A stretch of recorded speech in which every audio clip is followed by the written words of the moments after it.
મહત્વપૂર્ણ સમાચાર સામે આવી રહ્યા છે। દાહોદ જિલ્લા એસઓજી ટીમ ડ્રોન કેમેરાની મદદથી ગાંજાની ખેતી ઝડપી પાડી।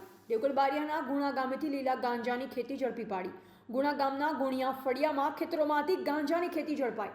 વાવેતર કરેલી ગાંજાના છોડ નંગ 493 જેનું વજન 169.100 કિલોગ્રામ ગાંજાના છોડ ઝડપી પાડ્યા, જેની કિંમત ₹16,91,000ના મુદ્દામાલ સાથે 3 આરોપીને ઝડપી પાડતી દાહોદ એસઓજી પોલીસ ટીમ 3 આરોપી વિરુદ્ધ એનડીપીએસ એક્ટ મુજબ ગુનો નોંધી કાયદેસરની કાર્યવાહી હાથ ધરી।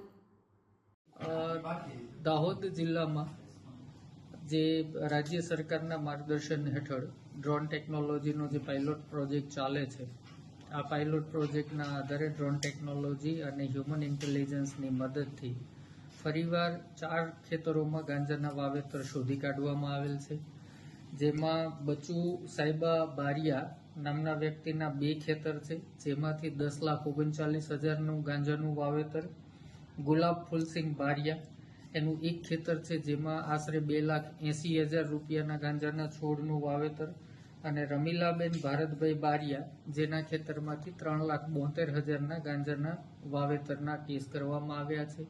3 આરોપીઓને હાલ અટકમાં કરવામાં આવ્યા છે। આમ દાહોદ જિલ્લા પોલીસ દ્વારા ઇન્ફોર્મેશન નેટવર્ક અને ડ્રોન ટેકનોલોજીના માધ્યમથી આશરે 16,92,000નો ગાંજો શોધી અને 3 ઈસમોની ધરપકડ કરવામાં આવેલી છે।